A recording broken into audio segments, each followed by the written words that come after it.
How do you even become aware of the ones you don't realize you have? Well, the source recommends some powerful tools like the Habits Scorecard, literally writing down your daily habits to see what you're actually doing. It can be quite eye-opening. Yeah. Or pointing and calling, which is this safety system used by Japanese railway conductors. They actually verbalize their actions out loud, like signal is green, just to increase their awareness. Hmm. And you can try this yourself.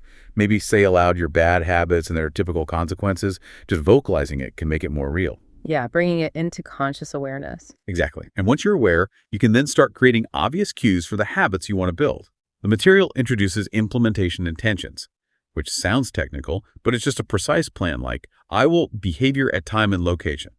For example, I will meditate for 1 minute at 7 a.m. in my kitchen. Very specific. It also suggests habit stacking. After current habit, I will new habit.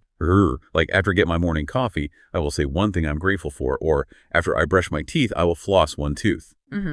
And building on that, environment design becomes absolutely crucial. It's not just about internal cues. Think about how stores are optimized. People are 45% more likely to buy items placed at eye level or those on the end of aisle racks, like Coca-Cola. That's not accidental. So you can strategically prime your environment. Place your medication right by the faucet or leave your guitar right in the living room where you'll actually see it. The context itself becomes the cue. There's that example of patients with insomnia being told to only get in bed when tired, to reassociate their bed purely with sleep, not tossing and turning.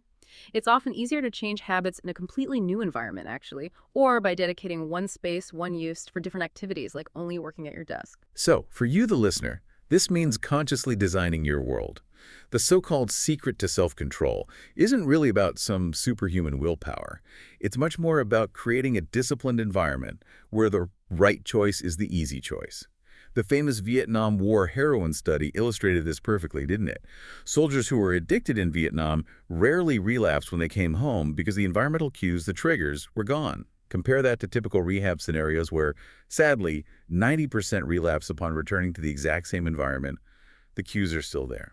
That's a great point, and it makes me wonder, well, it explains why simply resisting temptation is such an ineffective long-term strategy. It takes so much energy. Because once a habit is encoded in your brain, the urge, the craving, it still remains, even if it's dormant for a while. So the most practical and effective way to eliminate a bad habit is often to dramatically reduce your exposure to its cue. If your phone distracts you constantly, maybe leave it in another room when you need to focus. If certain social media accounts trigger jealousy or comparison, just unsubscribe, remove the trigger. Okay, that makes sense. Let's move on to the second law. Make it attractive. Habits are fundamentally, as the source puts it, a dopamine-driven feedback loop. When dopamine levels rise, so does our